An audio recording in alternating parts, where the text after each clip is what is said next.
Here we go, guys. This is 1 week. Well, this is Monday through Thursday of work. Yay! Phew! I almost had a whole video entry and exit without any sound and with me just flapping my hands around. Hello and welcome to Deliberately Creative. I'm Stephanie and this is sort of a little catch-up video. Last week I was working on a bunch of paintings. I got 17 paintings done in 1 week. I made a fun tool that I'm going to show you how to make in this video, and I'll show you all of the paintings. I have not cut them apart yet. I have not got them ready to be packaged yet, and I have not done much for the last 5 or 6 days, or 4 or 5 days, because life happens, and I'm good with that. I am getting better with that.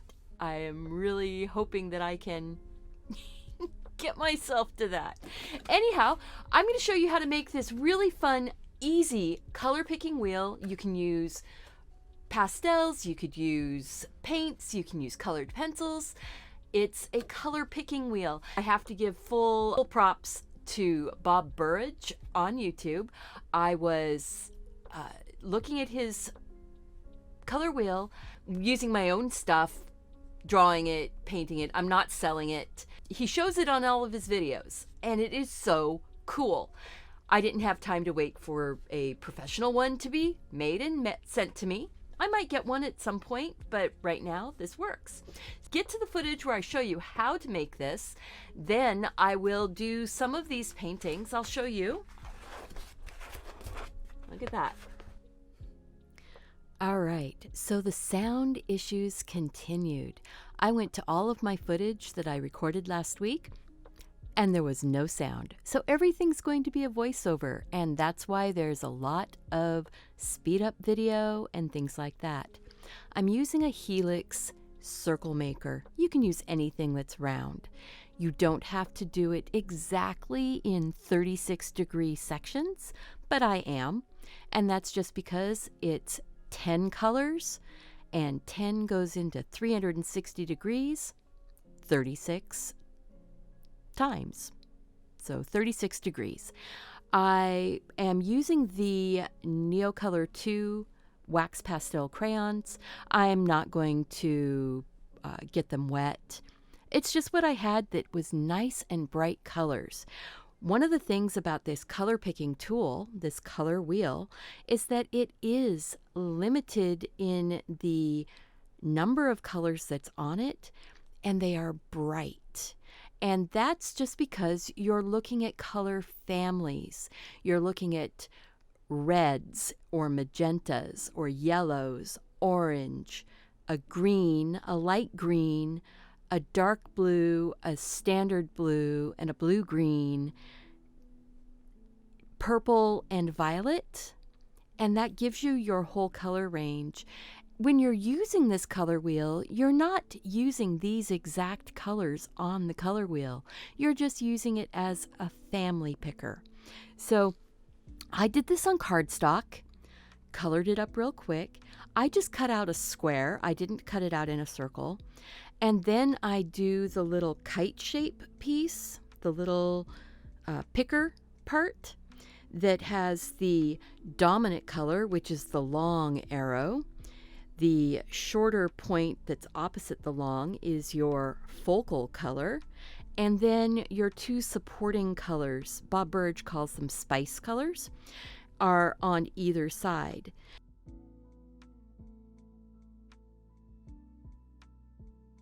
You're going to be doing about 80% of your color is your dominant color. 10% of your colors are your focal point colors. And then the spice or supporting colors are about 5% each. Okay, that's what Bob says. I just used it to give me my idea of what color families, what color groups I was going to use. It really helped get me into painting, get me moving forward. I was so thankful that I had done this. Oh, and the way I attached that little pointy bit in the middle, I used magnets, one on both sides of the paper because I couldn't find any brads. It is what it is. You do, what you need to do. And if you don't have wire brads, paper fasteners, magnets, you can grab a twisty tie and poke a hole through and just sort of bend it over on the back and bend it over on the front, and it will keep your pieces together and you'll be able to spin it around. The paintings that I do in this video, I'm using the Artist Loft level 3 paints for most of it. And this little sample here, I just looked at the color wheel. I picked the blue for the background, orange for my focal color, and then it's got green and magenta. I didn't use very much green at all. I used a lot of magenta to make a pink, but you can mix all your colors down with white, or you can darken them up with a little bit of black or their complementary colors to neutralize them. So just have fun and enjoy the process. I'm going to talk through the first one that I did here. This only took me about 5 or 6 minutes total for the whole thing because I had already figured out my colors and I didn't have to think about them. And I'm using scruffy paintbrushes. I am trying to stay loose and stay back. I could have gone to a bigger paintbrush to really get this in fast, but I was kind of having fun enjoying this deep orangey yellow in the background, which is another thing that I've been hearing from a lot of different artists, is that they use either a red or a pink or an orange in the background, and it just gives a certain life. If you don't cover up all of your background, it sort of gives you these pops of color that you never really would expect to be there. And this painting, oh gosh, I was so proud of it when I was done.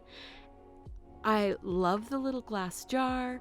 I love going back over and adding more colors. This just made my whole heart happy. So watch this. I'll be coming back with a couple more quick paintings that are cut down a lot more and sped up a lot more. But stick around to the end because I will talk about what I liked about this color wheel because spoiler, yeah, I really like it, and I'm going to use it a lot more.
All right, one day later. Yeah, I'm not showing every single painting that I did. I did record them all, but yeah, I want to get them done, and I want to get this video up for you guys today. So this is my first negative painting, where I painted around with the background first and then go in and do the bouquet. And it made me cry because I was so pleased with how it turned out. I used the color wheel. I went in with the dark blue as my dominant color. I used the yellow as my focus color. I used the magenta and the green as the supporting colors. And if you notice here, I'm using a whole bunch of different blues. I'm adding white to the blue. And I do the same thing with all of the other colors. Remembering Bob Burridge, I always put a shadow in, and then I might work it around some, but I try to always make sure that I anchor my painting, anchor my item that's on the page, things that I'm learning. This is a journey, and I am exploring my art. I'm using this color wheel because it is a tool that gets me painting faster, because I'm not having to think so much about the basic colors that I'm using. I love this though. Like I said, this particular painting, I was crying when I finished because I was so pleased with it. Let me know what you think in the comments. Do you like this kind of painting? Do you want to see more? I'm up for it if you want to see it.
So this glass vase or jar, I am finding that staying back on my brush, down towards or away from the tip of the brush, towards the back end, and keeping my strokes kind of choppy and really, really loose, I get better glass.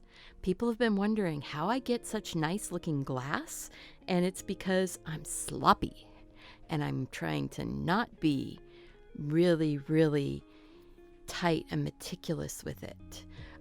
There's going to be some more work on the glass, but again, sloppy with the flowers. Get in there with a goopy brush with lots of paint on it and stay back on towards the back end of the brush and let the bristles sort of do some of their thing.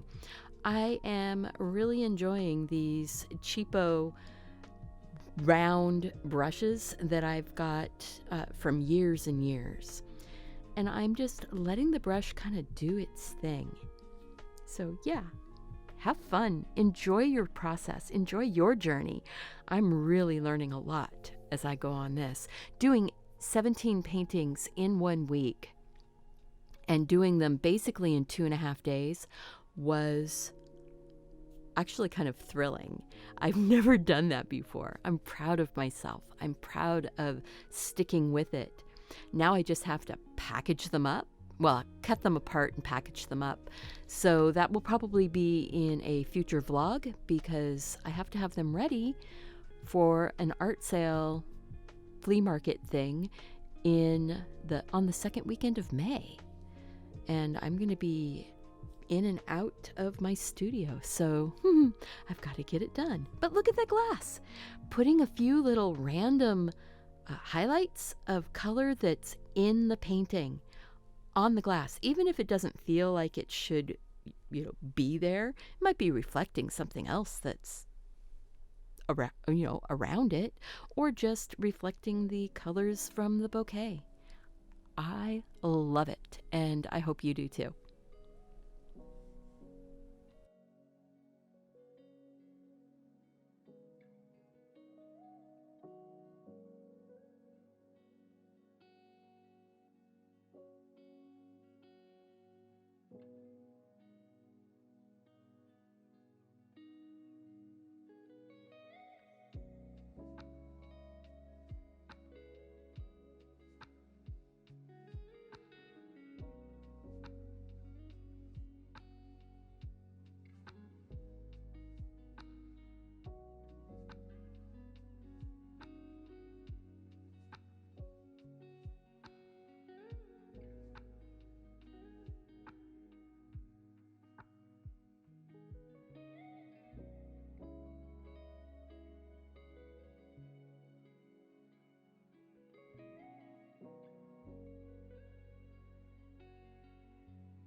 This is another case of be loose, be choppy with your strokes, especially when we get onto the flowers. But look at this vase.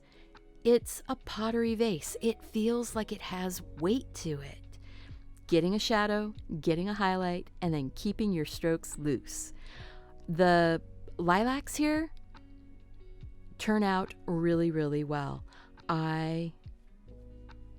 Again, I'm really proud of myself with a lot of these. I'm sorry about the focus going in and out. I forgot to set the manual focus just there at that beginning. It's all done. It shouldn't go in and out of focus anymore. But with the lilacs, what you want to do, get your light colors in and then start pushing in your darker colors. At least for me, as I was working my way through it, I guess I didn't get the focus fixed yet. It happens. I get it fixed. But working your darker colors in around the lighter colors, you start to push in your contrast. And I was noticing that it feels a little flat. It doesn't feel very three-dimensional yet. By the time I'm done, I push the contrast. I worked so hard pushing contrast that it feels like this front focal lilac bundle that I'm going to start putting in just is jumping out of the page at you. And that's really what I wanted. So just, don't be afraid to push in and, go for more. Flower bouquets like this, they can just take so much. You can keep pushing things at them. And if I didn't like it, it's just a piece of paper. I actually had 3 paintings that I did as I was doing this, and I went back and 2 of them changed completely, and one of them just got a little bit of a lift. If you want to see me do some modifications, I can do that as another video. Leave a comment and let me know if you want to see how I went back and fixed paintings that were maybe not up to what I wanted to put out for sale for a Mother's Day, But look at this. Putting the dark colors in makes these start to pop, and then some bright highlights. And these are blobby flowers. These are very, very loose. There's no painting of individual flowers in this. It was smush the brush, smush it down. And that's what I did, and had a lot of fun doing it. So there we go. Oh, and this little rose, again, I surprised myself. I did use the color wheel. It's blue and pink and green. and I used a ton of white. I think what they call this is a very high, is it a high hat? It's a super soft palette. It makes me think of old-fashioned illustration. When it all comes together, it's like, did I really paint that? So take a look and let me know if you've surprised yourself with, on your art journey, what thing has surprised you recently. Doing all of this has just totally blown my socks off, and I'm ready to do more painting. So, I want to paint bigger. I want to paint bigger. These are all 5x7s. And, some people, they would call these warm-ups. I'm calling them Mother's Day presents that people can buy.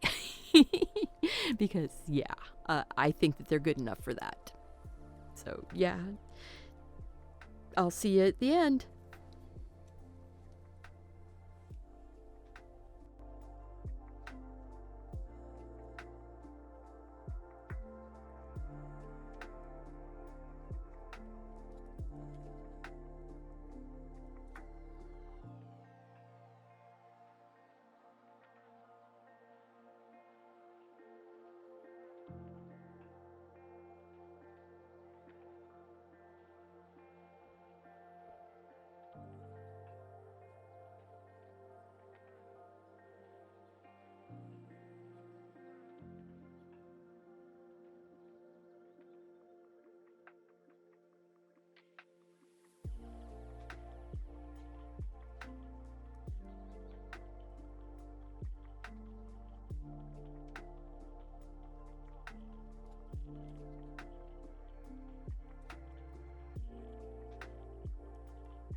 What do I think of it? I love the color wheel. I think that this is one of the best little gadgets that I've ever made. Like I said, Bob Burridge, Bob Blast on YouTube. Check him out. This is all my own style. But I learned how to pick colors the quick and easy way with a dominant color, a focal point, and 2 supporting colors. I'm so excited. I want to get in and start doing some more stuff. I think that this is really going to help me. I hope it helps you. I hope something like this helps you out. And I hope that you can see you can make something like this without, I didn't spend any money. I could have used just a little wire brad. I could have just, found a twist tie and use that. If you want to see how to do those types of things, let me know in the comments below. But yeah, I hope that you enjoyed this. Remember, go out and do something creative. Take care of yourself so you can take care of those around you. I want to see you back here again really soon. Let's have some fun.